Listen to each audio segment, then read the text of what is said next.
Dans la matinale tout de suite, on s'intéresse à l'immobilier de centre-ville. Ça tombe bien, on a un expert, un spécialiste sur le plateau, Thomas Dussart. Bonjour. Bonjour Fabrice. Vous êtes membre de la direction d'Urban Premium, responsable du développement. Et avec vous, on regarde ce qui se passe du côté des centres-villes. Vous connaissez très bien.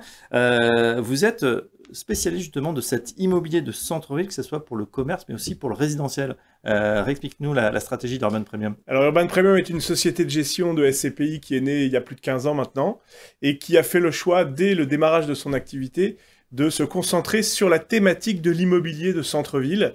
Nous avons deux activités chez Urban Premium, l'immobilier résidentiel, oui. La rénovation du bâtiment ancien en cœur de ville avec tous les enjeux fondamentaux que ça comporte, des sujets d'actualité, et puis une activité aussi depuis 15 ans sur l'acquisition de murs de commerce en pied d'immeuble. Nous avons un beau track record sur le sujet et nous avons lancé en 2019 une SCPI spécialisée sur le commerce de proximité dans les centres-villes dynamiques. Oui, alors justement, on sait que les villes ont des fortunes diverses, il y en a qui se dépeuplent, il y en a qui attirent. Votre stratégie justement sur ce commerce de proximité, spécialisé sur 3 pôles, alimentation, santé, services, qu'est-ce que ça donne? Où est-ce que vous êtes implanté aujourd'hui?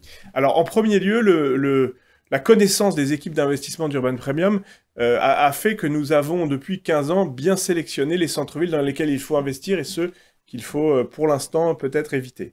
Donc on a une vraie sélectivité sur les villes concernées. Une fois que nous avons fait notre sélection de villes qui nous intéressent, des villes dynamiques, des villes dans lesquelles il y a un engagement, notamment des pouvoirs publics en place, qui vont accompagner la revitalisation de leur cœur de ville, oui. Eh bien nous avons affiné la stratégie et nous concentrons principalement sur des actifs de commerce, sur de l'alimentaire, vous l'avez dit, sur des actifs de santé, de sport et de bien-être, et puis des actifs de service à la personne, des activités qui nécessitent un contact humain. Oui. Donc 3 déclinaisons de la stratégie, avec une petite poche opportuniste aussi, puisqu'il y a des effets de mode parfois sur lesquels on souhaite investir. Je pense notamment au discount, toutes les enseignes de hard discount qui s'installent aussi en centre-ville. Oui, on peut les citer parce que vous travaillez souvent avec des franchises qui sont bien connues, qu'on voit à peu près qui maillent tout le territoire.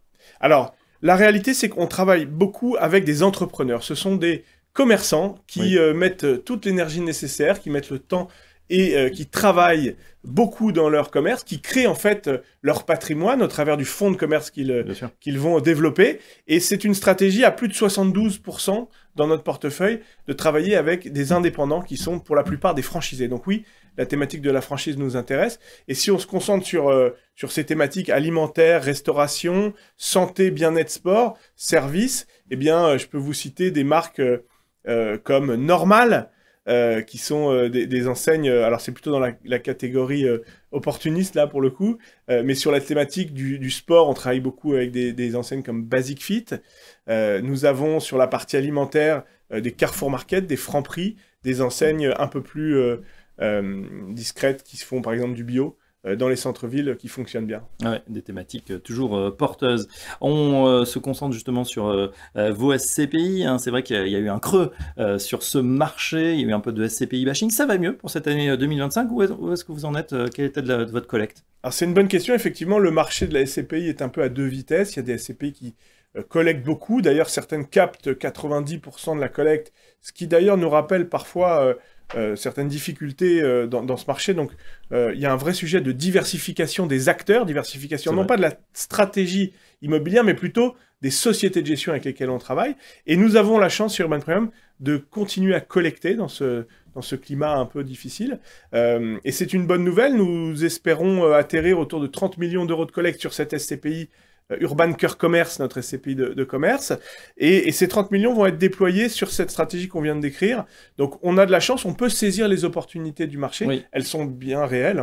On achète un point et demi au-dessus de ce qu'on achetait il y a 3 ans. Ouais. Donc, et surtout, c'est très granulaire. Avec 30 millions, on se dit on ne va pas acheter un seul immeuble, on va acheter plusieurs pieds des commerces différents. D'abord, oui, c'est de toute façon intrinsèque à la stratégie, cette granularité. C'est un mot qu'on entend beaucoup, mais là, je vais vous montrer quelques éléments qui nous permettent de dire que nous sommes sur cette stratégie d'hyper-diversification. La SCPI fait aujourd'hui 85 millions d'euros de capitalisation.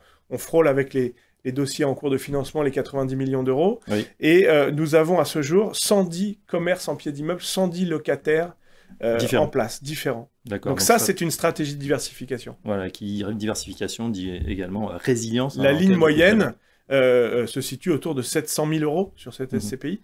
Donc on a des taux d'occupation financiers et physiques qui sont très bons, au-dessus de 95%, mais on peut se permettre d'avoir un peu de rotation, avoir éventuellement une difficulté avec un locataire, c'est la vie de l'immobilier, mais la granularité, l'hyper-diversification fait qu'on a une stabilité du rendement et même une augmentation du rendement, puisque l'objectif de l'année est d'atterrir autour de 5,5%. Eh ben, bonne nouvelle donc pour les porteurs de parts. Pour la rentrée, Thomas, quelles seront les nouveautés? L'actualité d'Urban Premium à la rentrée va être chargée. Il y a des choses dont je ne peux pas vous parler encore, mais on a un lancement prévu pour la rentrée qui va faire un peu de bruit sur une vraie innovation. Mais ce dont je peux vous parler, c'est sur la thématique du résidentiel, qui est notre métier historique. Cette thématique de l'amélioration de la performance énergétique, de la production de logements en France, qui aujourd'hui est un vrai sujet, puisque l'immobilier étant un petit peu à l'arrêt, notamment la construction et la VFA, eh bien, produire des logements, les rénover, améliorer la performance énergétique et contribuer à l'offre de logements dans les villes, eh bien, c'est quelque chose que nous faisons chez Urban depuis 15 ans. Et nous avons pris la décision en début d'année 2025 de lancer 2 nouveaux véhicules d'investissement, des SCPI à capital fixe.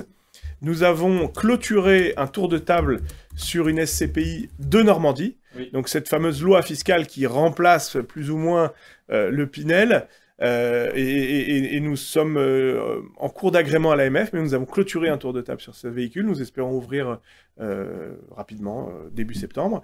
Et puis, il y a quelques semaines, nous avons lancé un 2e tour de table sur la thématique du Malraux, dispositif fiscal ancestral qui fonctionne, surtout en SCPI, puisque ça permet d'accéder à un dispositif qui parfois nécessite des montants d'investissement très élevés. La SCPI a cet avantage d'être accessible à tous. Ben voilà, Malraux de Normandie et puis le commerce, ben il y en a pour tous les goûts chez Urban Premium. Merci Thomas Dussert. Merci Fabrice. Je rappelle que vous êtes membre de la direction d'Urban Premium, responsable du développement. À très bientôt dans la matinale. Merci, à bientôt.